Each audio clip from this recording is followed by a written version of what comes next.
Hello, everyone. Welcome back to the Captain Logan Show. I am Captain Logan, and DJ and I are back once again to chat with you guys about whatever it is you want to talk about. This is a normal Ask Me Anything show. DJ, it's good to see you, buddy. Kind of getting back to normal. I've been out of town almost 2 weeks straight, and finally getting back to regular business again. Cool. Back to formula. Back to formula. Yeah. If you've not seen the show before, of course, this is my chat moderator and chat screener guy, producer DJ Martinez. What's up, guys? Hey, everybody in the comments, how you doing? I see Blue Dragon 5 there, Kellen O'Rourke is there, Mutale is there, Anime 2019, Noah O, Carl Maxey, a lot of magnanimous folks we know. Thanks a bunch for popping in. Rainbow Color Warrior is here. Dan Liu is a name I don't recognize. Good to see you. There's John Tai. Excited to chat with you guys tonight. We're going to talk about anything and everything you guys want to talk about. Recent superhero and sci-fi and other pop culture news stuff. We can talk about comics. We can talk about video games. We can talk about DJ's stylish look. No need for that. Nobody cares about that. Anything you guys want to talk about. DJ, last week I went to 64 Galore in Arkansas, which is 150 miles of yard sales. And I did a bunch of shopping for the flea market booth and a little bit of stuff for me, and I found some really cool stuff. That's awesome, man. Are you going to do a video? I'm not sure. Really okay, so we have shot one video about some of the stuff. And about one thing I bought in particular. And I guess I'll go ahead and tell you guys about it now. I won't make this a big surprise. Anybody that's watching now or after the fact, because, you know, these things get recorded and then you can watch them later. We'll know about this, but it'll blindside everybody else and be, what did you buy, Cap? I bought a 50-gallon barrel of McDonald's toys. What? Unopened? What's that now? Were they opened? Some of them are open, some of them are enclosed. They are, you know, the way they originally came packaged. They go back to the 80s, and there's nothing in it that's newer than, like, early to mid-2000s. It was a walk down memory lane when we went through it. A bunch of stuff from my childhood that I never thought I would see again. It was absolutely wild. And I paid $100 for it. Wow. And there's you just had this big jug in your car the whole ride home? I mean, it's this like 4-foot barrel. It's a barrel. It's like park trash can size. That's awesome. I wonder if you got any rare ones in there. Yeah, there's some stuff in it that I'm sure is worth a little bit. Blue Dragon 5 asked if there's any Toy Story toys in there. Yeah, there were. There was an RC car, and there was a Buzz Lightyear, and it was really fun to rack our brains trying to figure out what everything was. So I had a little birthday party on Monday. Just had a couple guys over. It was Adam and Brandon and Eric. And I decided that opening that barrel was going to be enough like opening a birthday present, that we would just all go through it. I thought it would be kind of fun to do with everybody there. And so I pulled out my camera and shot it guerrilla style. And that's going to go up either Friday or Monday. And awesome. You can see us just all putting our heads together trying to identify everything. I think we were at about 98%. There was very little between the four of us that we couldn't identify. That's cool. The comments are hilarious tonight. They spend like 10 minutes talking about our suits and our outfits. That's my favorite thing each week is see who I'm going to be compared to, because I'm usually like compared to Kilgrave. Tonight someone compared me to Alfred Pennyworth. That's really funny. Yeah, well, and I would say there's even kind of a penguin thing going on with the white on white. Yeah, it's actually a pink tie. I don't know why it looks white with the lighting, but yeah. It's blown out by my lights. It's getting a little closer to it. Yeah, it's blue and pink, yeah. David Adkins just put in a £2 super chat, almost 1 a.m. here in the UK. I'm always a trooper. Thanks for being here, buddy. It's good to see you. Go to bed. Yeah. Hope we don't put you to sleep, man. Yeah, you watch it later. Go to bed. Nah, thanks for being here, man. Appreciate it. So you guys will get to see all the crazy toys.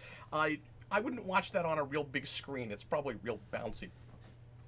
Because I had like 3 guys going through this barrel pulling stuff out, and I had to keep moving the camera. I was like, oh, we should have had a multicam setup for this. But Anyway, so that was fun. I found some stuff that I've been looking for. I don't know if it works yet because I haven't had a chance to test it, but I found at a random yard sale Sega CD. I didn't have one, and I got that in a big box of several other video game consoles. There was a PS1 in there, and there was an Atari 2600 in there, and that Sega CD was connected to a Genesis Model 2, which I don't currently have one of those either, so I'll probably hang on to that if it works. And then at that same yard sale, I found a bunch of Dino Thunder toys. And there were a couple things, DJ, that are worth a little bit. The complete Red Ranger Morpher was there, and I paid $45 for my Brachio, so it's got to be worth at least $50. That's awesome. Yeah, and I paid $40 for everything. You could I be bought Connor at when we go to Morphicon. Yeah, that's true. I could. Except I don't have anything like the right hair. And not just because it's currently purple. Like I really don't have the right kind of hair. But then I got the base sections of the Technodrome, DJ, and I've been after an original 87 Technodrome for the longest time, and I found most of it, and I'm thinking about restoring it because you can go on eBay and you can buy all the extra parts you're missing. So I've got the two sides and the rolling base, and they're not in the best shape, but it's doable. And somebody's also made reproductions of all the stickers, so any of the stickers that are missing I can get now and put on it, and it's missing the eyeball, and nobody has the eyeball by itself for any less than like $20. So I have to pay $20 for an eyeball if I decide to restore it. And there's a bunch of other pieces I'm missing too. So like a complete Technodrome is usually going to run you $200 to $250, and I think it's going to cost me at least $100 to restore the one I found. But I'm considering doing it just because it'll be kind of fun, or I'll just put it in the flea market booth as is, and I could probably still get 20, 25 out of it. But anyway, so it was a really fun shopping trip. Sounds intense. Sounds pretty crazy. Yeah, it was great. I wish you'd been there. You sounded really excited about it. You're like, I wish it was closer. Yeah, I'd love to if Arkansas wasn't like 8 or 10 hours away from me. Yeah, it's about 5 from here. Oh, wow. But anyway, well, let's go ahead and start tackling questions, DJ. You guys, anytime during the show, feel free to throw out a question. DJ's going to be compiling them because that's what he does. And if you want to make sure that a question or a topic gets addressed, you can leave a super chat. In fact, before we start getting into stuff from today, I've had a couple people that have been bugging me about super chats that I apparently missed a few weeks ago when I did a show by myself when DJ couldn't make it, and I only found 3, and none of them were really substantial and like questions to answer. They were just things that I missed and didn't happen to read, so I'll read them real quick.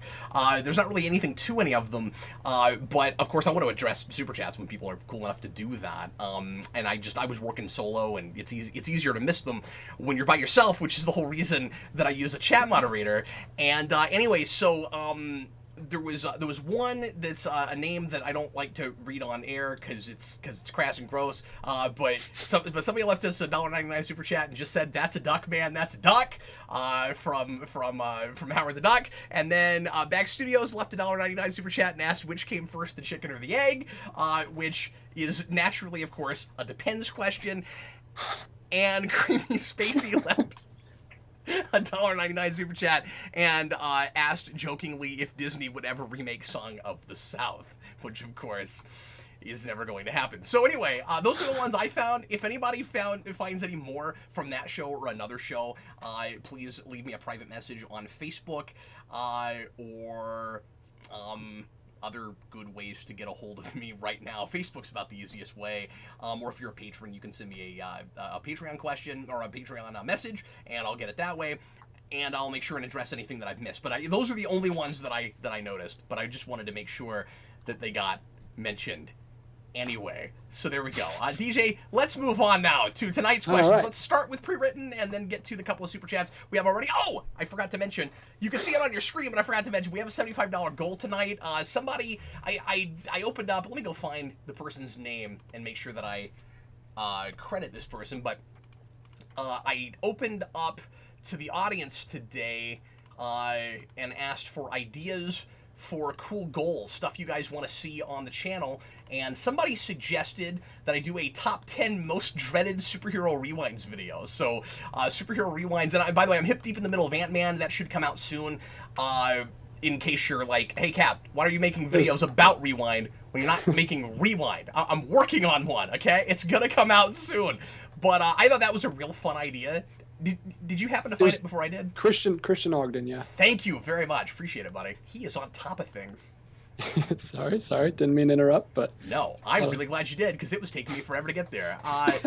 Anyway. All right.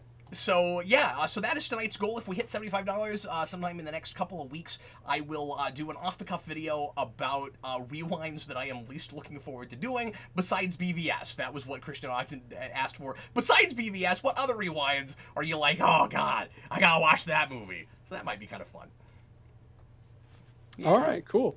So I was jumping in early, and at about 7:30 my time, the only two people in here were Noah O and Blue Dragon 5, so I said I would answer their questions first. We have Noah O says, do you have a movie you love from a director you hate, or vice versa? Ooh, that was a good question. A really good question. I don't know if I can come up with one off the top of my head. There aren't... Here's the thing.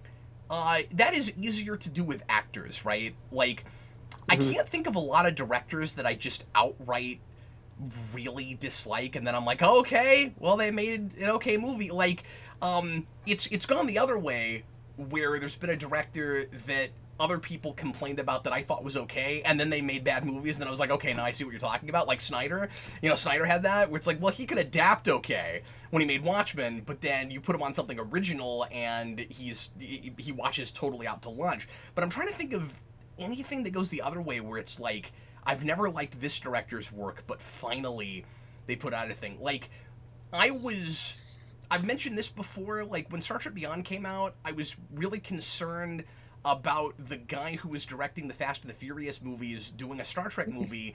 That was Lin, and then it turned out that he was a great director for that, and it turned out that he really loved Star Trek and he knew what to do with it, and that he had made some art house films earlier in his career, and he just is a working man's director and knows how to direct whatever it is he's making. It doesn't just have a style. But I've never seen the Fast and the Furious movies, so I can't say that's a director that I disliked. I just thought that was a bad idea at first glance, and then saw Beyond and was like, okay, I'm wrong. I hope he gets the next 2 or 3. And now we're not doing those. So, like, if we ever get another Star Trek movie, I would be fine if Justin Lin got to direct it. But Noah O says you can answer for actors. I mean, the big one I've always gone to for actors is I never liked Will Ferrell, and then he's made 3 or 4 movies now that I like. I mean, obviously, Stranger Than Fiction is one of my favorite movies, and Elf is good. Everybody loves Elf. And then you don't like Elf? Well, I liked Elf. And then he also was in the remake of The Producers. I should say the musical of The Producers. It's almost hard to call that a remake because they're kind of different. They're somewhat different things. But he's amusing in that as well. But yeah, DJ, can you think of anything director-wise? That's a tough one. Director-wise is hard. I would say Truman Show for me. Actor-wise, I really liked that when I watched that. Director-wise is hard. I think it's almost easier to go the other way if you have like a director that you really love that they did something that you didn't like. Like he said, we could do vice versa. But I'm not even thinking of anything like that right now. Yeah, I tend to not... I don't know, usually the director is not the first thing in a bad movie that I go to, right? Like, it's a lot easier to say, okay, this script is really awful, maybe this director would have done fine with a better script. I mean, like, I can point to movies that seem kind of mediocre as far as the directing goes. But, like the guy who directed Ant-Man, he's like just a real standard working man director. Like, he doesn't seem to have like and I'm not saying everybody has to have a style. Like, it's impressive when you can be real versatile and make a lot of different kinds of movies. Like Robert Wise, that's the guy I always bring up for that. But like, you listen to that guy in the Ant-Man commentary. It's fresh in my mind because that's the rewind I'm working on, and he doesn't seem to really have like much of a perspective or like a lot of real like insights and interesting thoughts. Like, he's fine at his job, but he's not an auteur. He's not a or even really like a real artistic guy. I don't think so. There's directors like that, but like there are good movies made by just kind of working directors. Yeah, I'll say this. But this doesn't Peyton even qualify Reed, yeah, because I don't hate this director. By the way, obviously. Peyton Reed almost directed Fantastic Four back in '05. Little known fact. Oh, interesting. That probably would have been better than. Nah, I don't know. Yeah, probably not. Tim and Tim's story might have been exactly the same. Yeah, yeah, that's what. That's what I'm thinking. But I don't want to blame the guy. Marvel was obviously in their hands, digging their hands into Ant-Man pretty hard. All right, should we move on? Let's do it. All right. Second question was from Blue Dragon 5. What would you ask the creator of Venom if you met him? David Michelin is his name? So specifically also created Carnage. Yeah. Michelin, sorry. Also created Carnage and Scott Lang. I mean, I think of Venom as kind of a co-created thing. I don't think you can take that away from Todd McFarlane. Michelini, I guess, wrote him first. But like they were definitely creating that character together. I think you have to give McFarlane. I mean, so much of that character is a visual thing, right? Like I think you have to give him some credit for that. But Michelini himself, yeah, I don't know. I guess the big question would be like, where do you start and where does McFarlane end? With that, like how much of what that character became was because of the design, like the way McFarlane talks about it. Venom only came to be because he really wanted to get away from the black costume and draw the original red and blue suit, which is interesting, by the way, because that feels like such a McFarlane kind of thing anyway, that like McFarlane wanting to do traditional Spider-Man, it's gotta be the red and blue, but I think of him as like a much darker artist. And I want to say darker writer, but I don't think of him as a writer because he's not. But with Venom, that kind of just happened because, or at least the way he talks about it, I just didn't want to have to keep drawing that costume, and so we came up with an excuse to get rid of it, and then we turned it into the symbiote, and then the symbiote becomes Venom. But I would be curious to know Michelini's thoughts on more recent Venom stuff, and if he feels like that character's been really improved upon since what they did, and how he feels about Eddie Brock like decades later, and the reputation that character has as being something of a nothing character. We're turning him around hard right now with Danny Cates stuff, or Donny Cates, Danny Cates, Donny Cates. I think I forget. Anyway. You have your problem with Dons and Dans. I do, yeah. Well, there's just so many of them. All right. Both of them. This is a can of worms. So, uh-oh. Hopefully we don't talk about this for too long. Yeah. This could be a whole video. Cap, why is it so hard to respect... This is from John Ty, by the way. Yeah. Why is it so hard to respect different opinions on media?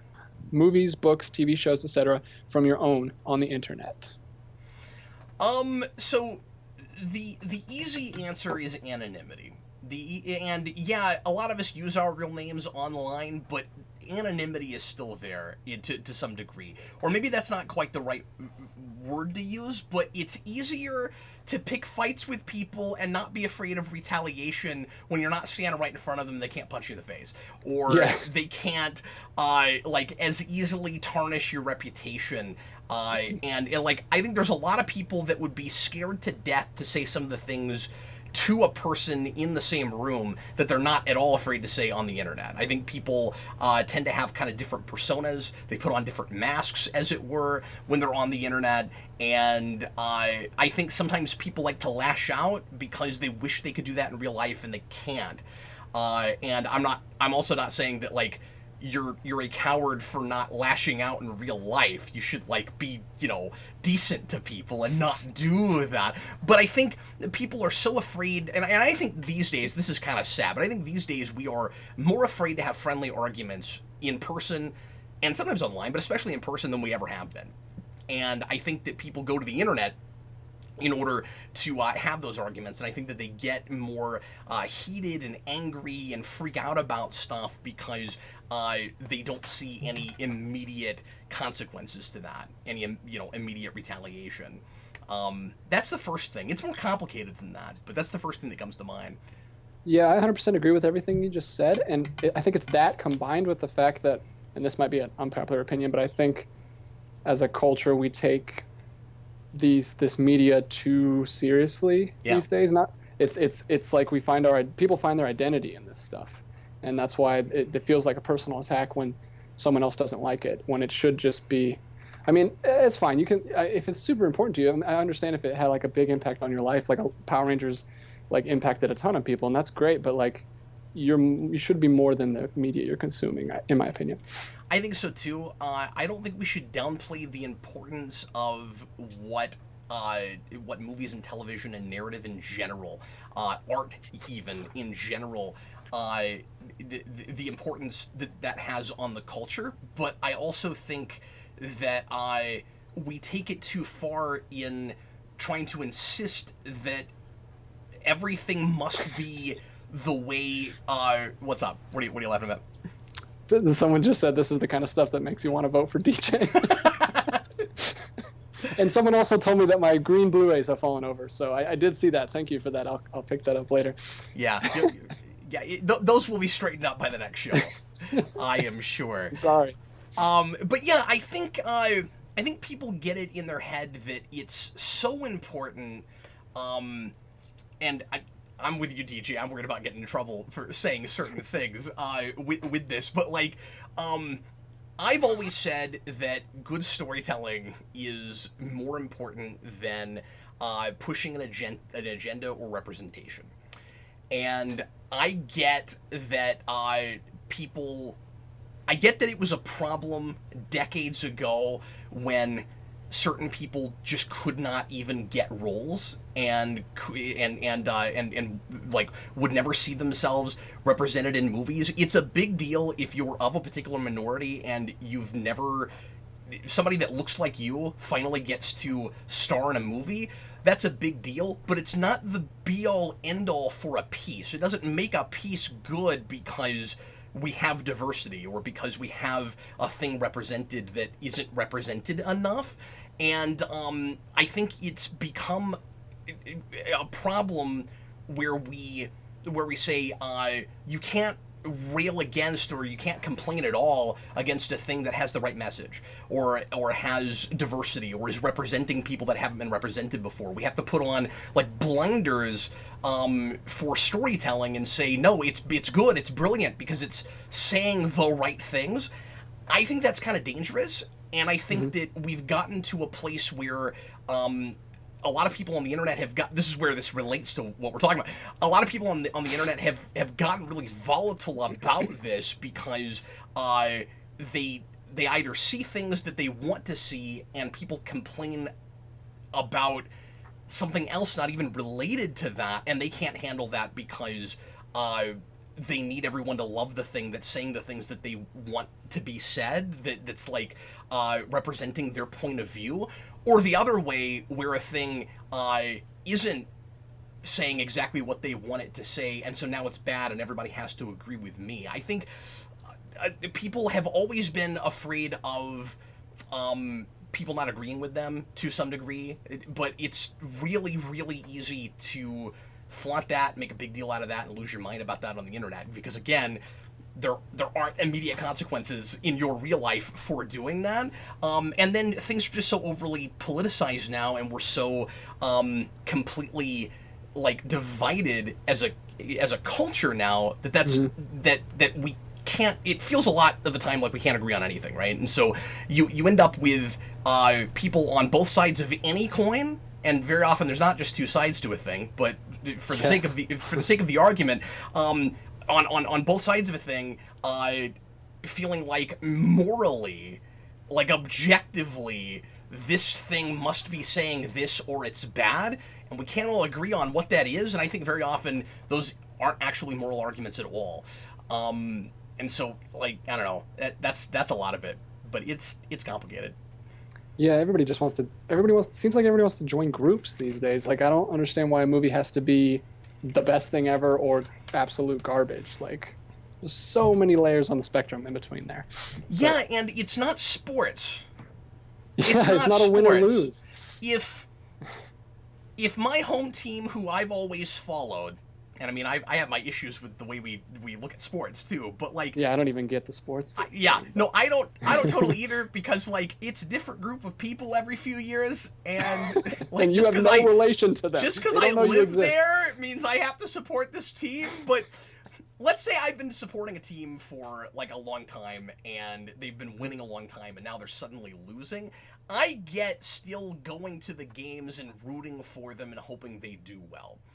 I also, with that analogy, am not saying that I ever go to a movie and hope it's not good, or hope that it doesn't do well. Well, I hope that movies don't do well that are terrible, that impact the culture in negative ways. After you see it, though. Yeah, after I see it, absolutely. But when I go, I'm rooting for it, right?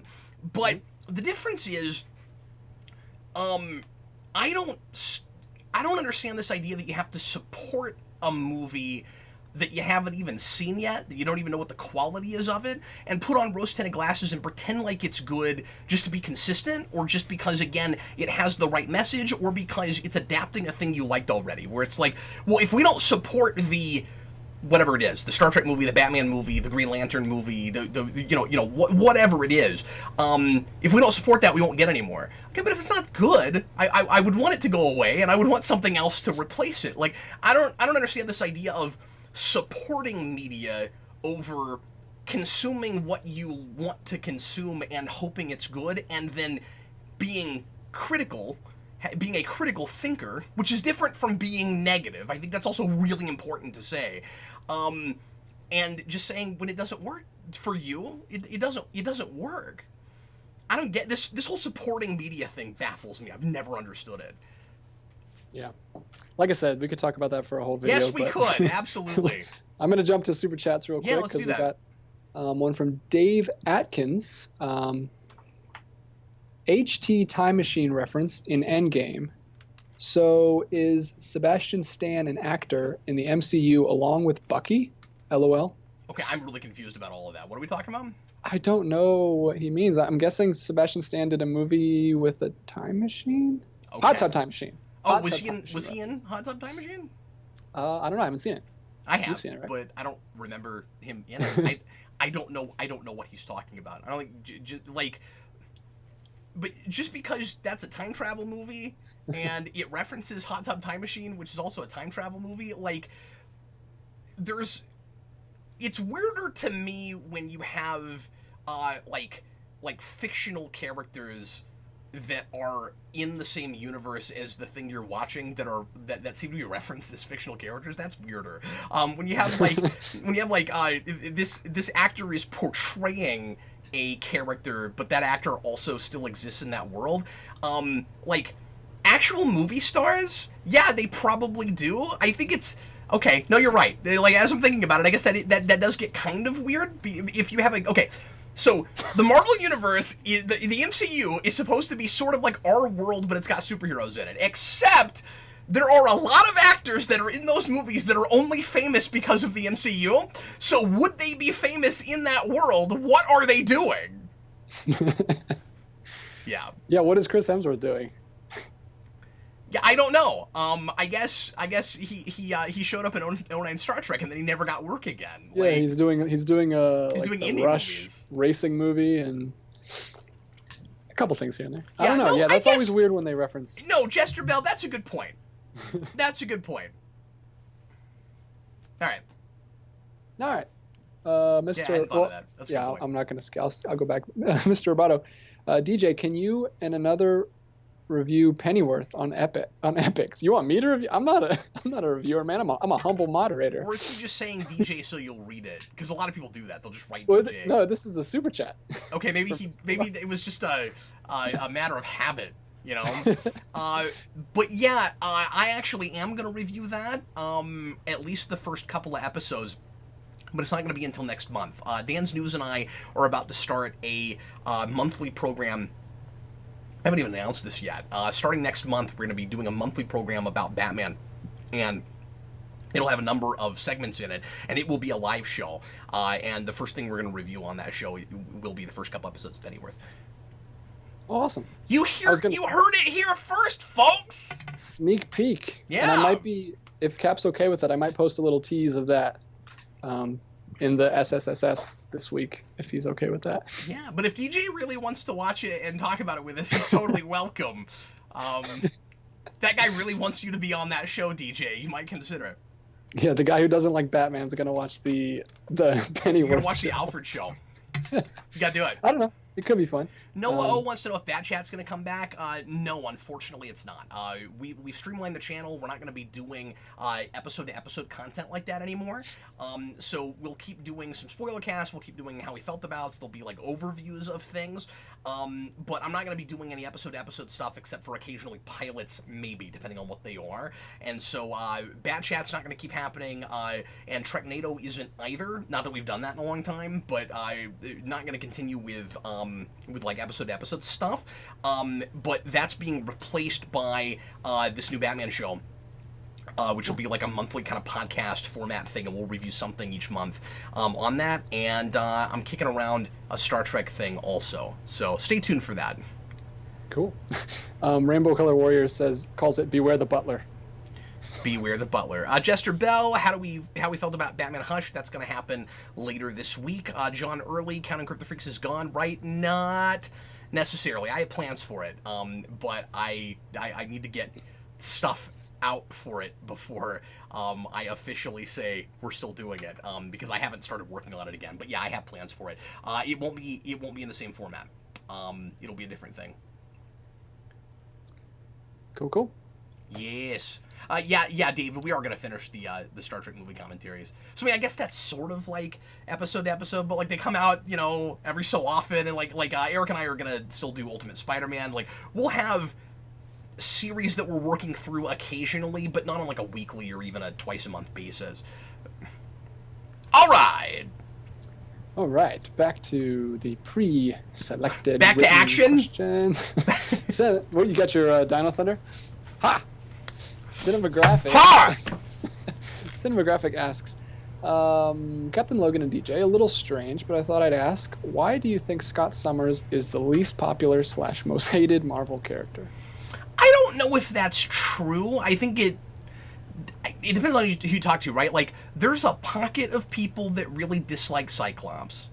There was a history on screen of almost 20 years of Cyclops getting nothing to do. And I don't think that helped the character's reputation. And then there was AVX, and you had two different camps with that. You had the people that wore the Cyclops' right shirts, and you had the people who thought that Cyclops was an unbearable, horrible person who absolutely deserved to go to prison. So, for killing Professor X. So it just depends on who you talk to. I don't know who the most hated character in Marvel is, but I don't know that it is Scott Summers. I would say that he's one of the most controversial characters in Marvel, though. I think that's probably true. So maybe what's the word for when something's really split down the middle? Polarizing? My brain just died. Yeah. Yeah, it's polarizing. Live shows do that to you. I know, they just completely flew out of my head. Yeah, you'll just be in your car thinking you don't have any problem coming up with a vernacular, and then you get in front of a webcam and you're like, what was I so what? Rainbow Color Warrior says Professor X isn't any better. I don't know that Professor X is a super polarizing character, but he's certain. Oh, I see. But if what you're saying is he's morally ambiguous, yes, that is very often very true. Yes, indeed. Dewan wants to know if I'm going to watch CW's Crisis on Infinite Earths.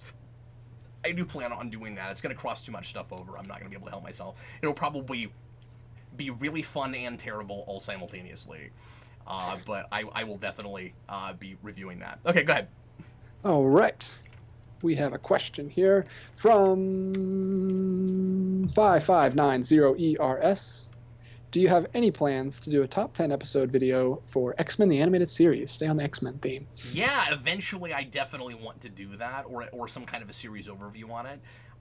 That's one of those shows that is serialized enough that I don't know if I would go top 10. I've probably talked about this before, but when I made the Spider-Man the Animated Series video, I did it as a top 10, and it was so serialized I had to put them in the sequence so that I could kind of talk about the show as I went along, and it ended up being more of an overview video. And even though this isn't serialized, the 60s Batman video I did was more or less the same thing. It ended up just being kind of a big overview of the series at the same time as breaking down individual episodes. And I just got way too thorough, and those two things both became like college theses. And I imagine X-Men would be very similar if I did it as a top 10, but it might also end up being college thesis material if I don't do it that way. Here we go from Mutale. DJ, have you guys seen Hobbs and Shaw? No, because as I said earlier, I have never watched the Fast and the Furious movies and cannot bring myself to care. But yeah, I've never seen one, so it'd be kind of weird to jump onto the 9th installment, which is a spin-off. That'd be a little weird. I don't know. Maybe it's actually a good place to jump on. I don't know. I had never really gotten questions about those before, but for whatever reason, with specifically this movie, people keep asking me if I'm going to see it. And I'm like, I think it's because it looks like so much like a superhero movie. And people have said that about the last several, that it's sort of a superhero franchise now. But is it just because of the Black Superman line? Is that it? Is it somebody said... He is just like a supervillain. Yeah, that's true. But is it just that Idris Elba said Black Superman, and now everyone wants to know if I'm going to see that movie because it seems like a superhero thing? I've heard a lot of people saying he's a great villain. I would like to remind people that he played a villain in the very underrated movie The Losers, which is also a comic book movie, which I love. I forgot he was in that. Oh, yeah, it's great. Well, he's been typecast a lot lately, I think. I say it's great. I really just like the two Chris Evans scenes. Like, if you've seen the movie, you know what two big scenes I'm talking about. But yeah, he's hilarious in that movie.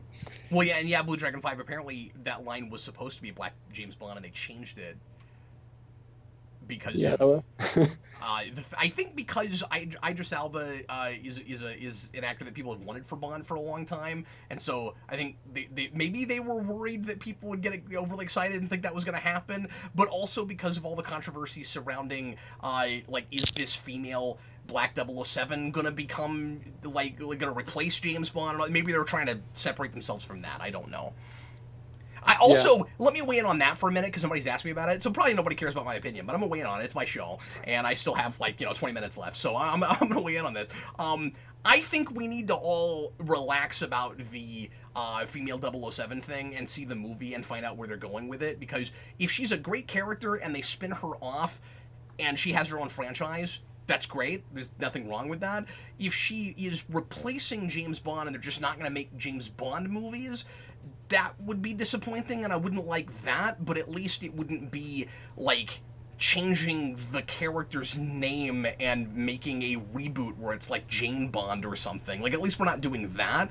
But yeah, we shouldn't replace the character and not have James Bond movies just because we want to, be diverse and try new things. And like, we can do both, and I think that's what we should be doing.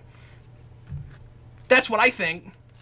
There we go. That's my opinion, folks. Now you know. Now you know. All right. Let's see if we can get to the $75 goal so that I can complain about superhero movies that I don't want to have to watch. I really want to make that video, so help me get there if you wanna. If you're so inclined, DJ, where are we? We have only got 2 more super chats. All right, let's do one of those. From Mr. Roboto, it must be the best thing or garbage, no middle. Kidding. So that's when we were talking about earlier. Yeah. So thank you, Mr. Roboto. Thanks for that. I don't want to revisit that topic because again, we could be here all day long, but it does feel like that much of the time. Okay, I am going to say this because this is a thing that I meant to say earlier, and I'm going to sound soapboxy, but I always bring this up, and I think it's important to say. I think a lot of the problem in the culture right now is just lack of critical thinking in the first place, and if we would just listen to each other and give people the benefit of the doubt and not assume that someone is attacking you because they disagree with you and embrace other perspectives, you might learn something and you'll have a better appreciation of why you feel the way you do about things, but also, like, if you have critical thinking skills, your own ideas are going to constantly evolve. So it's not a matter of being a sponge and letting other people change you. It's a matter of listening to everything and making up your own mind. If you're not doing that, you don't have an informed decision or an informed opinion. And I just think that's really important. I think that's the biggest problem with the culture right now is we're not giving people the benefit of the doubt. And we don't have critical thinking skills. Those two things need to be happening. And just because I don't agree with you does not mean that I'm a bad actor. It doesn't mean that. Yeah, I think Rotten Tomatoes has really messed people up in my opinion. Like people at work when they talk about movies, all they say is it was good or bad. Like it's like that's all. We don't talk about it. I ask them if they like it, and like, yep, it was good. Or it was bad. Or like important, man. And they'll look at the. And nuance doesn't mean nitpicking. Yeah. But they'll look at the Rotten Tomatoes score and like, oh, it's bad. I'm like, first of all, that score doesn't even mean that. Like, it irritates me that people think that's a rating from 1 out of 100. And it's not. It's not. It's just a percentage of people who flip their signs red. That's all it is. That's why I don't be a great movie. That's not like your thing, you know? Like great. Yeah. There's certain movies that aren't going to be for everybody, but they can be great at what they're doing, and it's not a grade. The tomato meter is not a grade. It's really frustrating. This is a good question, and again, I don't want to be on this all night, but I should address it. Rockman asks, "Hi, Rockman. Is this good, bad extremism a product of sensationalist journalism?" I mean, that's got to be certainly part of it, yeah. Yeah, because I mean it's all about the clicks, and a lot of people don't even believe what they're writing as their headlines, but they just need to get people to. They just need engagement. Yeah, and people get riled up about stuff, not realizing that they're being manipulated. There's something going on, and that's not a conspiracy theory thing. I mean, like people, and I think not just journalists, but also like studios. And big companies will like get stuff out into the media to, of course, try to direct opinion and create opinion and get people thinking in a certain direction as opposed to some other direction. And so it's really important to have as good of a sense as you can of when your thoughts are your own. And I think it's very, very difficult to do that. It's really hard to have a completely informed decision because different people have different motivations for the way they're delivering information and the things that they're saying and especially what they're leaving out. But as best you can, try to have your own thoughts and know when you can't entirely. Mm-hmm. Well, anyway, we should do a video on that. Obviously, we have a lot to say. Blue Dragon 5, Cap, if you were to parallel/compare Geekvolution's players to Image Comics founders, who would be who? Okay, I'm sorry, say that one more time. Okay. Cap, if you were to parallel/compare Geekvolution's players to Image Comics founders, who would be who? Like Yor McFarlane, Liefeld, Jim Lee, etc. I don't know if I want to do that. Was that a super chat? No, just a question. Okay, that's good. So I don't feel like I have to completely engage in it. Let's see. Which Image founder am I closest to? I would probably, I don't know if this is fair. I guess I would compare myself more to Jim Lee than anybody just because I think of myself as a relatively diplomatic and polite person, and I'm late on things a lot. So there's that. But then as far as the rest of us, I don't know. I don't know if I'm comfortable doing that. I don't know if I'm comfortable saying Eric is like Rob Liefeld. And DJ, I don't know that I can think of a direct comparison. Well, I'm very unique, as they say. Yeah, I don't know any of those guys. You're more Jim Lee-esque as well. Like I don't know. I just a lot of those guys are real abrasive, and a lot of us aren't. I don't know. I mean Eric, I guess in his way can be, but he's not here to defend himself. I don't want to do that. I don't want to do that. This Blue Dragon 5 says Eric can't draw feet. I don't think Eric can draw much. I mean, I don't draw either, but yeah, I don't know. We could have a feet drawing competition and see which of us is most like Rob Liefeld. All right, we do have a super chat from Tyler Parker. Yeah, thanks, man. Doesn't have a question mark, so I'm going to read it. It's so obnoxious that every female-led comic book movie has to have a female director. I would have liked Matthew Vaughn or Christopher McQuarrie on Black Widow. Yeah, I see both sides to that. I'm glad that more women are getting work as directors, of course. And this also reminds me of a thing that I didn't say earlier that I need to, that's not entirely related to this, but once again, we're talking about the diversity thing. Diversity of ideas matters, and we don't talk enough about that. So I didn't get to say that earlier. I just said it now. There we are. This is the most political live show we've ever done, but the question came up, and we had to talk about it, and I don't know.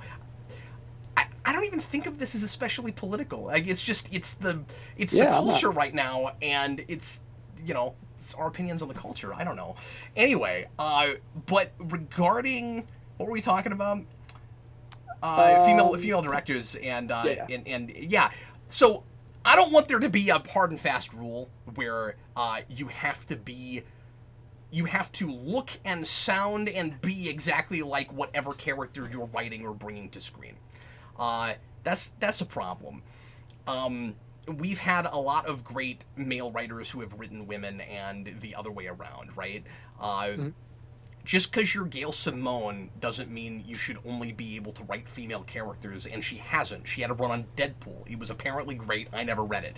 But sometimes it does kind of feel like, and I mean, I agree with him to a degree, sometimes it feels a little bit like as soon as we set a precedent, that's what we have to do forevermore. Like, it is now not progressive enough if your female-led movies aren't also being directed by women. To leave women out that are really talented and could do that job is wrong if that's the best person for the job, but if you have, say, Patty Jenkins and Joss Whedon both up to direct a female superhero movie, that's tough. That's a hard call. And Patty Jenkins shouldn't necessarily win just because she's female. Like, depending on what the project is, Whedon might be more right. It just depends on the project. And I don't know, some people won't agree with me on this, but I think it depends on the project. But obviously we shouldn't just leave people out in either direction. I think it should be okay for men to still write female characters if they're good at it. I think it tends to be harder writing from another perspective. But I don't buy into the notion that if you don't look exactly like the thing that you're doing, you shouldn't be allowed to do it. It bugs me.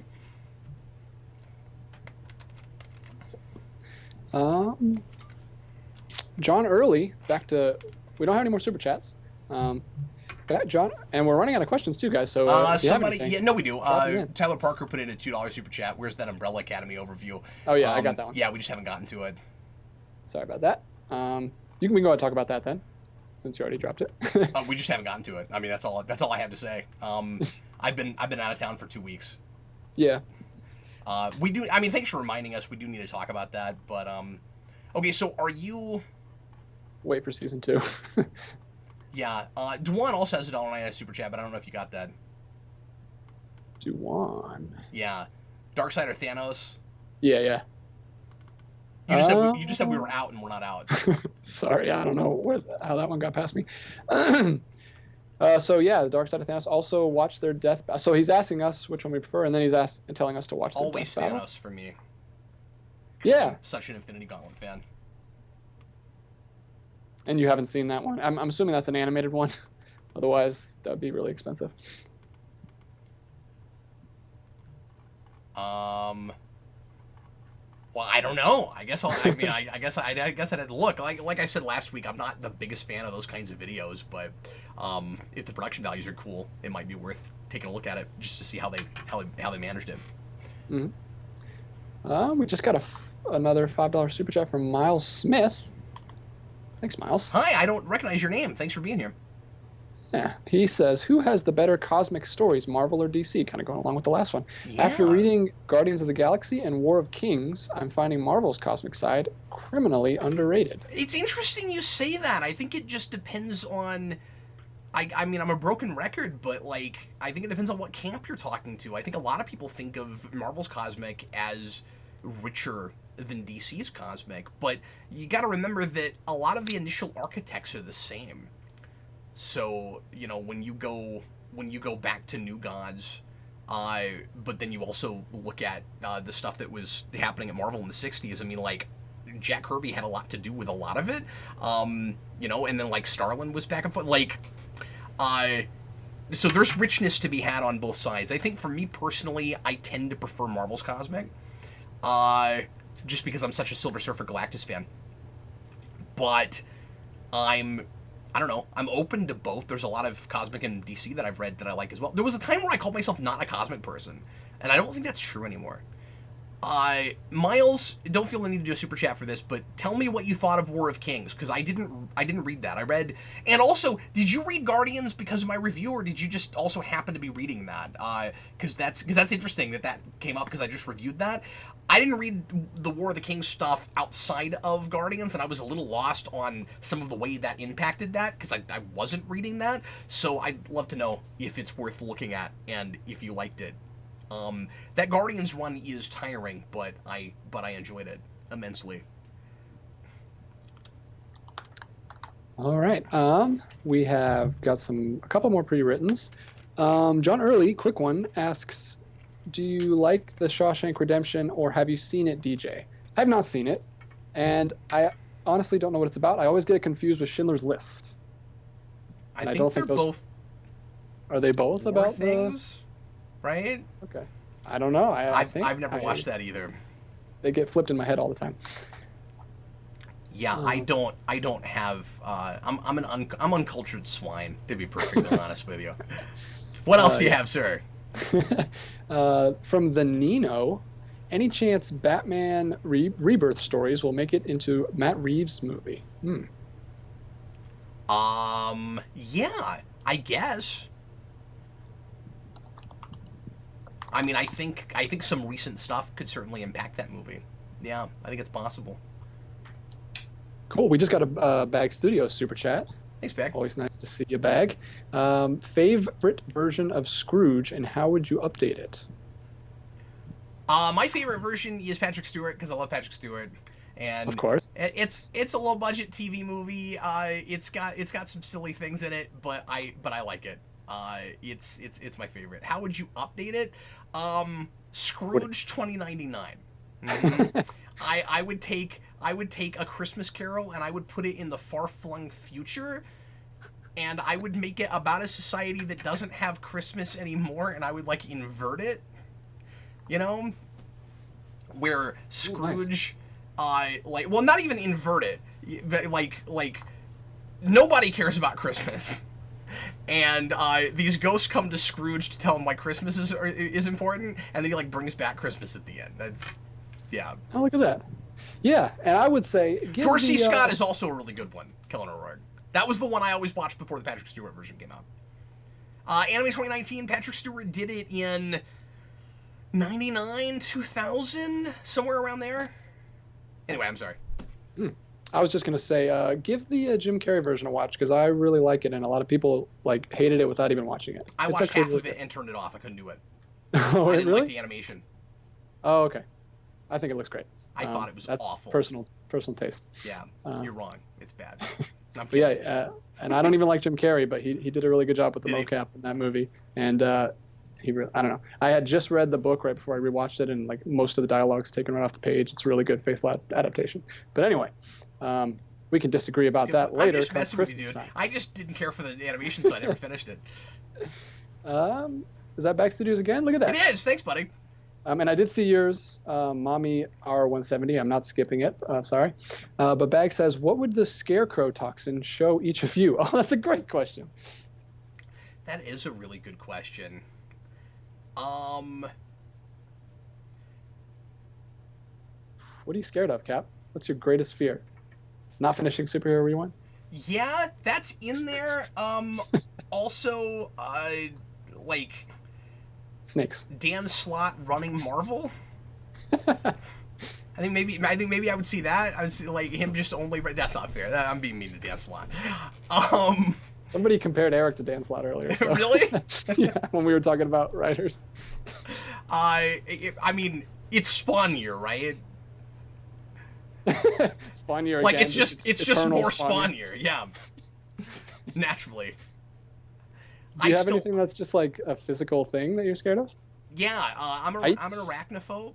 I'm an arachnophobe, but I'm also a little bit claustrophobic, so I guess it would be me in a tight space with spiders everywhere. That's probably what it is. There it is, just the end of Lord of the Rings: Return of the King.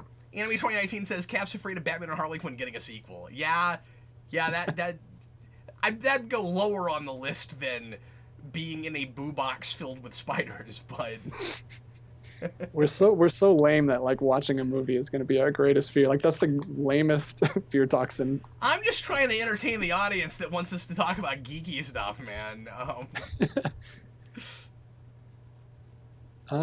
Here we go. We look at the super chats are coming in, questions are coming in. Thanks a lot, guys. You're doing great. Mommy, DJ gives you a 9 out of 10. yes. You got a 3.5 out of 4. Okay, sorry, go ahead.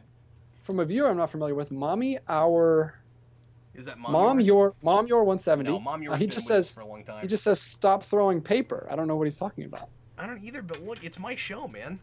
Are you throwing paper? And I'm just if I want, I'm gonna if I want to. I don't have any paper. I have books. I'm gonna throw. Okay. I'm gonna throw paper. Okay. Sorry, but I just.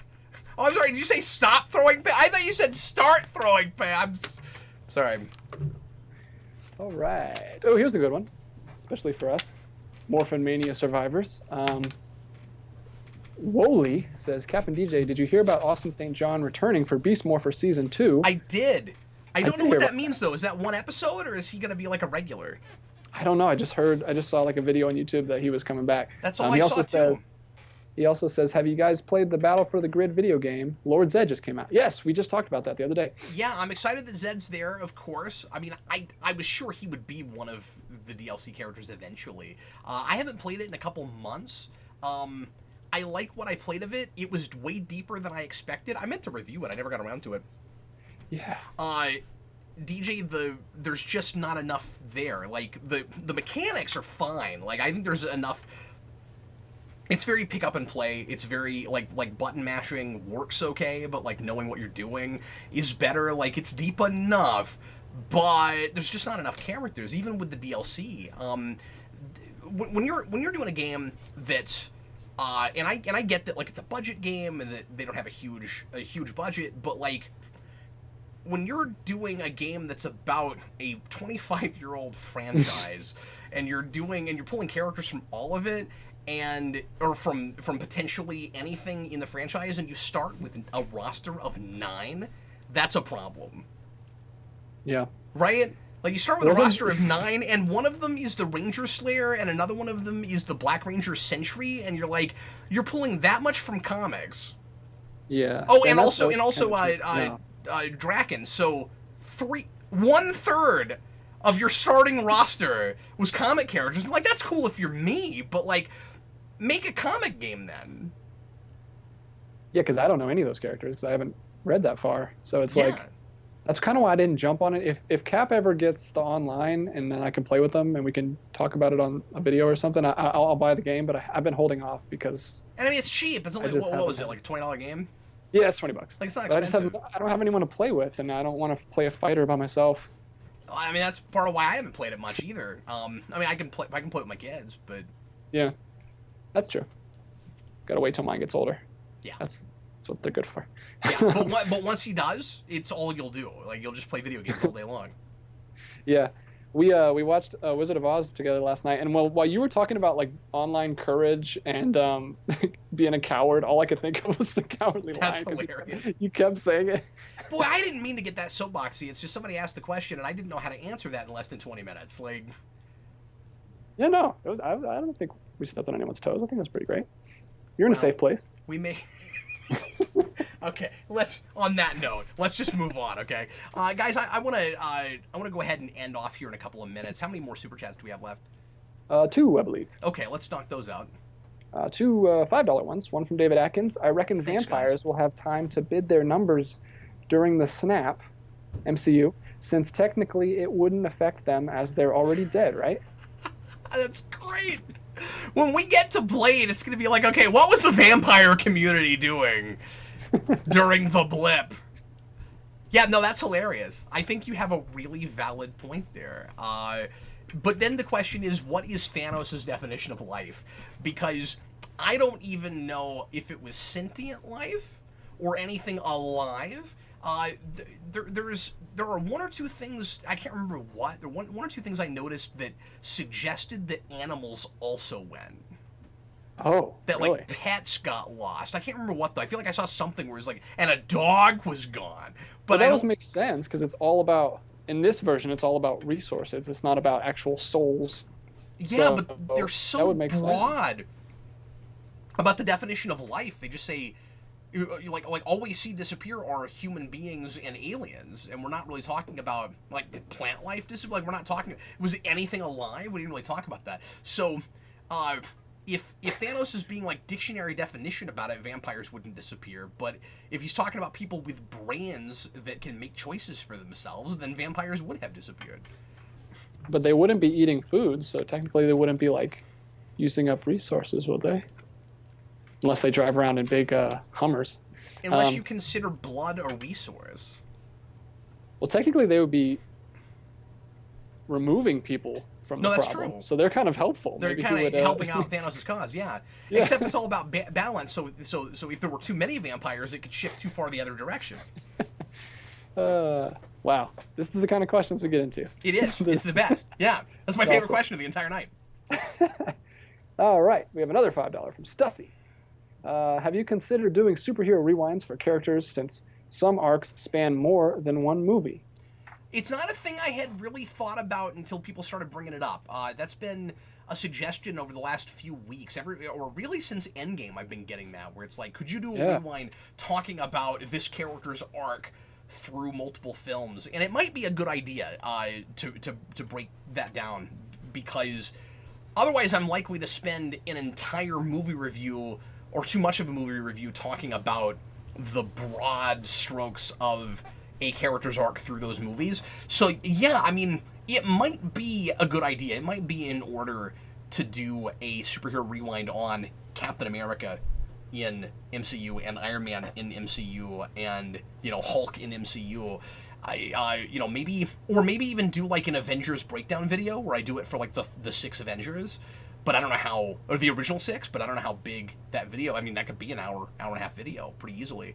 And of course it would be a critical thing. It wouldn't just be me saying, here's where these characters went in their character arc, and just break down the arc. Like, I would talk about how consistent it was, I would say, like, for instance, when Captain America in Age of Ultron at the end says, the guy who wanted, like the family life, went in the ice decades ago and somebody else came out, but then Steve Rogers does go back in time and gets to live kind of his perfect life with Agent Carter. How well does it track? Like, is that backpedaling in a character arc, or is it just he's got nothing left to do now, so he can go back and be that guy again? Was he wrong in Age of Ultron? There's a lot of stuff to discuss. I'd be real critical of Thor. I'd be real critical of Hulk. I mean, there'd be a lot to say, and it could be a depressing exercise where, up to a point, some of these arcs track really well, and it feels like there's a real consistent story across movies being told, and then suddenly we change hands with certain writers and directors, and it kind of starts to fall apart a little bit. But it's interesting because it would be different with different characters. Some of them I think had that problem, and some of them I don't think had it as much. So yeah, that'd be fascinating. I'd listen. You'd get a click from me. Thanks, buddy. We just got one more super chat pop in from David Crabtree. What's your biggest time travel plot hole in the Back to the Future films? For me, it's in number 2, where old Biff returns to the normal future and timeline after taking the sports book back to 1955. No, that's a big one. I'm a broken record. I mean, I've talked about my big one, but it is the answer, so I guess I have to say it again. It's just the premise of that entire movie. It's that Marty McFly can take himself out of the timeline, go to the future, and meet himself. It doesn't make any sense. That's not how that time travel works. How is an elderly Marty McFly or an older or middle-aged Marty McFly in 2015 if he wasn't in the timeline to be there? So if you go back in time, there's more than one of you because you were back there. But if the future should have been like, Marty McFly's been missing for all these years. Where is he? What happened to him? It doesn't make any sense that you can take yourself out of the timeline. No, that's the big one, because it breaks the whole movie. I like that movie. It does not work once you realize that. At all. It's busted. Brandon and I did a whole video about it. As soon as I realized it, I was like, oh man, we broke Back to the Future. Sorry guys, he broke Back to the Future. Yeah, or at least the sequels. Yeah, broke it. Broke it! Blue Dragon 5. One could argue Marty returns but gets into the car accident in 3, so he never disappeared.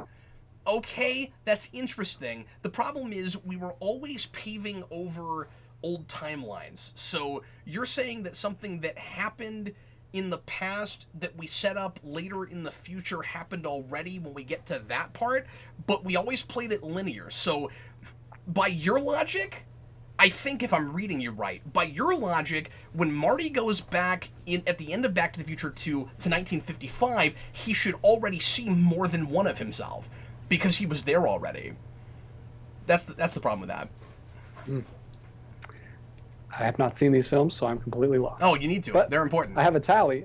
We have made it to 56. Wow, 56.